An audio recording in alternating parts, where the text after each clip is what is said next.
We are back with another IP Battles Season 16, Episode 11. And I'll tell you what, man, it was a phenomenal episode filled with some heavy hitters.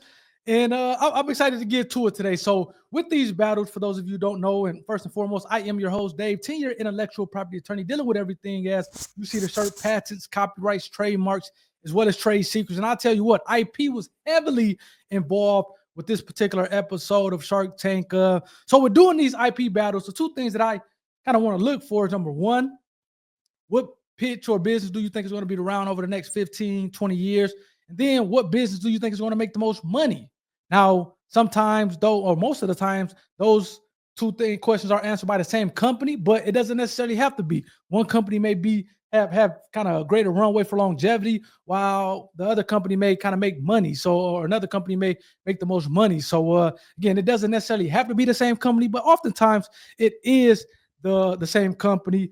Some housekeeping items, please hit the like button for the YouTube algorithm, as well as hit the subscribe button. If you're not subscribed already, or to be a part of the IP community, I would love to have you part of the IP community. And again, we had a pretty interesting episode, from kind of phone chargers to some pies, some pies that was passed down over generations, to some go-karts that kind of had some inflatable aspects to it, as well as some teaching that kind of uses motors or whatever the case may be for STEM students in high school, it seems like. So we're going to get started with the first. We're going to go in order. So we'll start with flamingos, and then let the owner talk about what that is, and then I'll come back to me and I'll give you my thoughts. Howdy, Sharks. My name is Smith Allen Baggett, and I make my home on my cattle ranch in southeast Georgia. Now, I know when you see a cowboy up here with a product called Flamingo, you can't help but wonder, well, what's it do, buckaroo? Well, let me tell you when you'll need it. Say you're about to hop on a call on that important business deal you've been working on, and you realize your phone's dwindling down to 3%. No power in sight.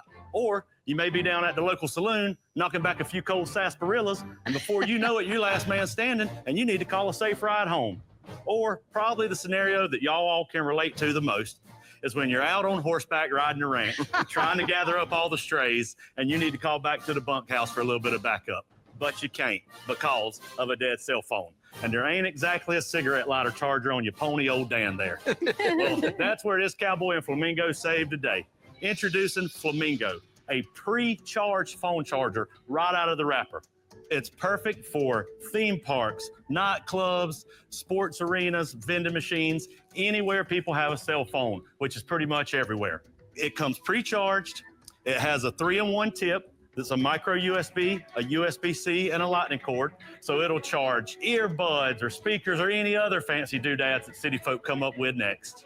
It weighs less than 2 ounces. It's 2 inches wide and 1/4 of an inch thick. So it's the perfect size for any pocket, purse, backpack, or you guessed it, saddlebags. So whether you need to call a taxi or swipe right on Mr. Wonderful, you'll always be in charge with Flamingo pre-charged chargers. Now, Sharks, I think it's safe to say that this product here is going to be hotter than South Georgia asphalt in the middle of July. So that's why I'm here today to ask for $100,000 for 20% of my company, Flamingo. And who knows, with a deal like that, I might even get to practice a little bit of my auctioneering. Well, I got $100,000 bidder now, half, 100 and a half. Two bidder in a bid one time anyway. I want to bid them on 2. All in, all done. Sold, all 5 sharks. Yeah. Now, I like this pitch for a number of reasons. Number one, I think, again, if this wasn't an illustration of you can do anything, I'm not sure what it is. This guy was an auctioneer. This guy is, I think, a cattle rancher. And then he's going into the electronics and the tech field with this product of Flamingo. Again, I love the name Flamingo. I like how they have the go that's capitalized. It seems like he has a trademark on it. So kudos to him for protecting the IP. And then he got a deal. Now, this was interesting for a number of reasons. Number one, because it seems like him and Barbara have some kind of love relationship going on, and I actually got a comment under that video. Go check out the full video on the channel. But I got a comment under that video that talked about kind of the double standards of society, because if that was Mark or Robert or Damon John or what of the guy Sharks, then there'd be an uproar if they kind of went at it the way that Barbara did. But again, probably a little bit of truth to that. But again, that's society. We have double standards. Now, again, this product, another part why it was interesting, because it's a commodity product.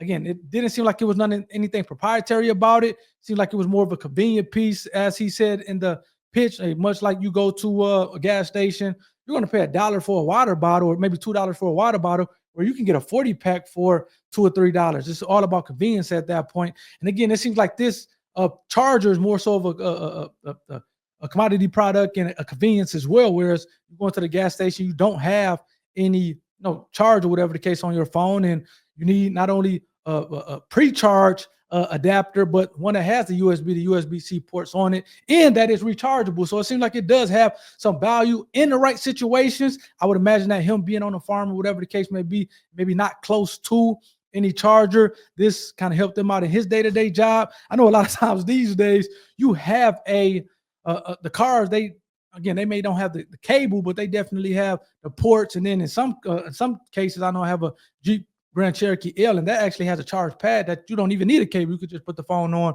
and it'll charge up. So nonetheless, I do think this has some applicability. Again, maybe narrow, but I think it is, valuable in some circumstances. So let's move on to the next one, which is LegTech. I'll go to the owners, let them talk about it a little bit, then I'll kind of give you my thoughts. Experience for kids that makes learning fun. Woo! Let's go.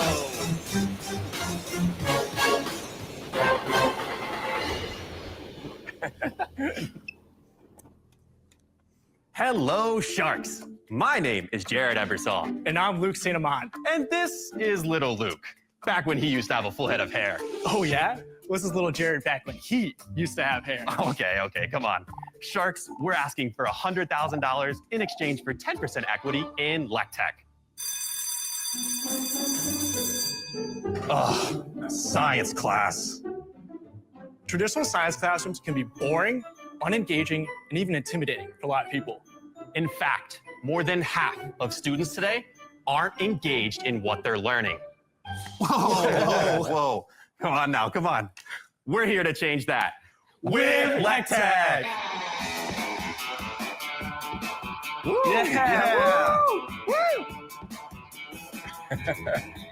Nice job. LegTech equips students to build and ride their own electric skateboards, turning STEM learning into a hands-on, exciting adventure. LegTech kits include all of the parts and tools required for assembly, allowing students to learn about things such as motors, Gears, batteries, physics, engineering, coding, and so many other science concepts that they can use both inside and outside the classroom.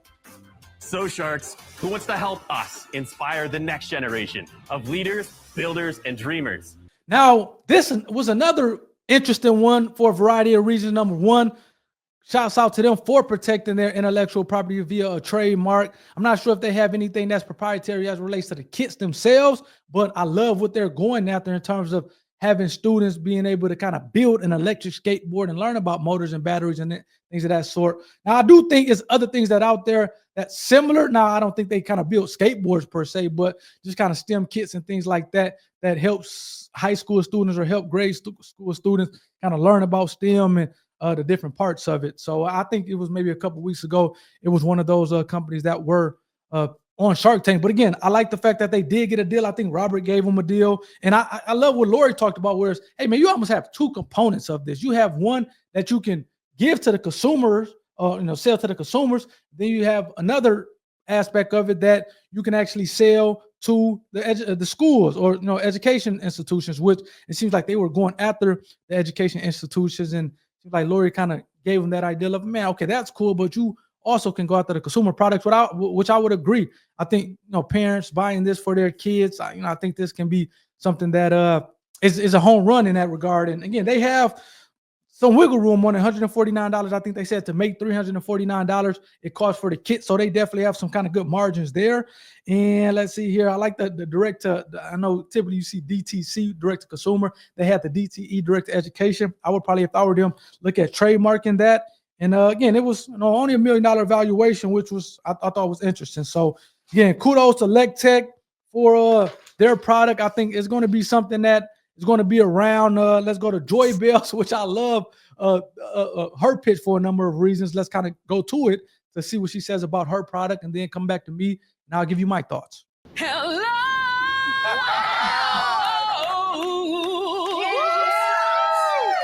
I'm Joy B. Moore from Richmond, Virginia, founder and CEO of Joy Bells. I'm asking for $600,000 for a 10% equity stake in my company. Woo!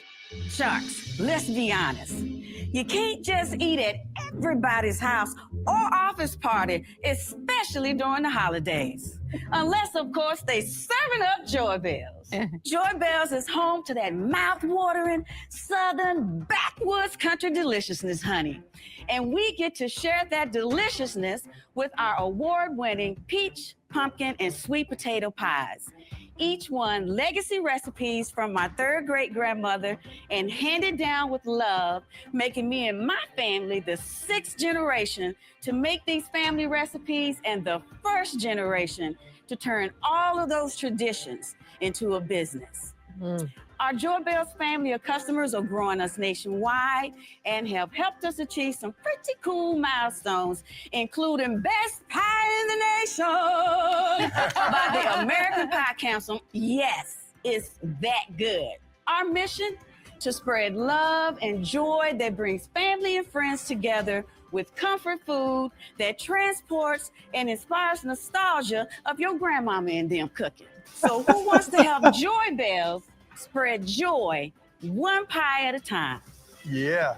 Now, she didn't get a deal. And if you want to see the full video breakdown of that, please check that out on Everything Intellectual Property, the channel. But number one, she's uber talented. She came in singing.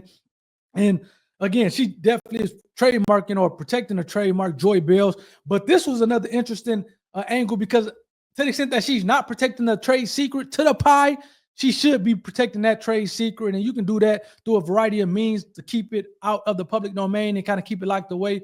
Seems like all the Sharks were kind of in unison that the pies were amazing. I think she had pumpkin pie, apple pie, and kind of peach cobbler. I'm not a big pumpkin pie. I guess I like more so sweet potato pie than pumpkin pies. But nonetheless, it seems like she has a good product. And that's all you want, is a good product. Now, I think she has to get her numbers better. It seems like she was doing $7.7 million in 2023. In 2024, it dropped down to only $4 million. So she has to get that kind of figured out. And I think, to be honest with you, I know a lot of times, man, people kind of do these kind of pitches and value the company. And I'm not sure if she kind of wanted an actual deal, or if she just kind of wanted to get it out there to the masses with being on the show.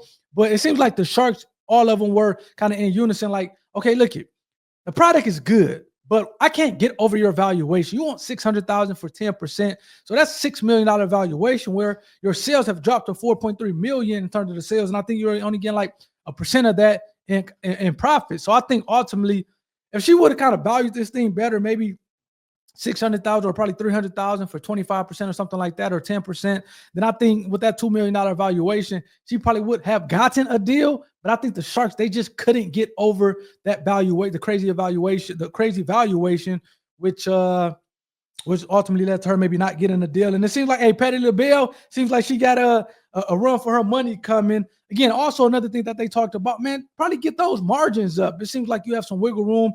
Again, seems like the pies were reselling for $10.99. I think personally that she can get them up to $14.99 these days. And if she can get those costs down to under $5, maybe $4 or so, I think she really has something here. So we'll be on the lookout for, I'm assuming that her name is Joy. And I would actually like to get her on the podcast to talk about her journey, because it seems like she had a heck of a story from 14 and 17 being homeless, eating out of trash cans. Like I said, it really reminded me of the ET story. So I have to try to get her on the podcast to kind of go through her story and a product and kind of see where she stands today after being on Shark Tank. So let's go to the fourth and final pitch, Bumpy's, which I think is a phenomenal product. Let's go to the owners and see what they talked about, and then come back to me and I'll give you my thoughts. Hi, Sharks. My name is Michael Brigida. And I'm Israel Shaya. We're from Brooklyn, New York. We're here seeking $100,000 for 10% equity in our company, Bumpy's. Sharks, as a father of 6, I can tell you, nothing beats the thrill of a day at the amusement park. The lights, the rides, the bumper cars. But long waiting lines and big crowds for just a 2-minute ride can leave kids feeling very disappointed. Especially when one of those children is too short to meet the height requirements, like I was. Trust me, a car full of 6 upset kids is no picnic. So, Sharks, we decided to bring the fun of the amusement park home with Bumpy! Bumpies! Cute. Oh, wow. Wow. Cute. How cool is that? That's pretty fun. Bumpies is the world's first patented at-home bumper car with an adorable self-inflating character built right on the car. Isn't that fun? Come on, guys, let's go! Bumpies! Bumpies! Let's go! While ordinary bumper cars simply move around, Bumpy's combines the thrill of a ride-on car with the magic of a beloved character. Throw in some vibrant lights and some fun music, and you have an unforgettable experience for children of all ages. Bumpy's inflates in seconds with the push of a button. No pump required. It's great for indoor or outdoor use. It runs on a rechargeable battery that lasts for hours of playtime. And when you finish, just turn it off and it deflates back into the car. That's pretty cool. But I know you're wondering, is it safe? Of course it's safe. Bumpy's integrates a 5-point harness that will keep your child in place no matter what they bump into. Plus, parents can choose between 2 speeds, depending on the child's age and abilities. And guess what, Sharks? We even included a remote for full parental control. Here you go. This is great for young ones as young as 18 months or for children with disabilities that cannot operate the joysticks properly. Who's we controlling? The poor kid's like, what? So, Sharks, who's ready to bring the fun of the amusement park home with Bumpy? Now, again, I think this is one, and this is why I do this from an IP attorney's perspective. You know, a lot of times you do these pitches and it can be entertaining and things like that, and you may get caught up on evaluation of the company and whether or not the person get a deal, and all that stuff is important. However, again, you may the IP, the importance of IP may kind of get swept under the rug, whether it's a trademark, whether it's a trade secret, whether it's a patent. And I think this is one of those ones where, again, kudos to them. They got a deal, even though they almost screwed it up by trying to go after people who was out. And it seems like Barbara and Robert, they end up coming back in and getting a deal. And I think the product is phenomenal. Like I said, on the actual pitch or the breakdown for that pitch, go check it out on the channel. I would much rather give my son or daughter, as opposed to, you know, they have those kind of cars, those electric cars that, and those cars cost $200-300 that you can get in and they can kind of ride up and down the street. I would much rather get my kid this product, maybe 2 or 3 of these products, as opposed to that, because now you can play with your relatives, you can play with your cousins or your siblings or even your friends, and it has kind of a bumper car feel, which is kind of more functionality. I think they can raise their price. They're only selling for $149, cost them $52 to make. I think they can go up to $200-250 in my opinion, which kind of make those margins great. But going back to what I said at the beginning, I think having a utility patent, having a design patent made this a lot more investable, because as opposed to just having a bumper car at home, now you have that inflatable character to it. And as they talked about on the show, being able to license this thing to a Disney, to a Nickelodeon, to be able to use their characters, I think this thing makes it a lot more investor friendly, and I think it makes the company and the product a lot more valuable, in my opinion. So I really like this product. I think this product, they're already selling $20-24 million. 2025, they're projected to double that, $2.2 million. And again, it seems like a lot of Sharks were interested, from Barbara, Kevin, Robert. Seems like Lori, I thought she was going to be interested, but for whatever reason, she didn't go out. And it seems like Mark Cuban liked the product, but he didn't think it's going to scale, which, like I said, I disagree with Mark on this. I think this is something that can be big time. So those are just some of my thoughts. So with all that being said, I think the product that's going to make the most money and be around over the long haul is, drum roll, Bumpy's.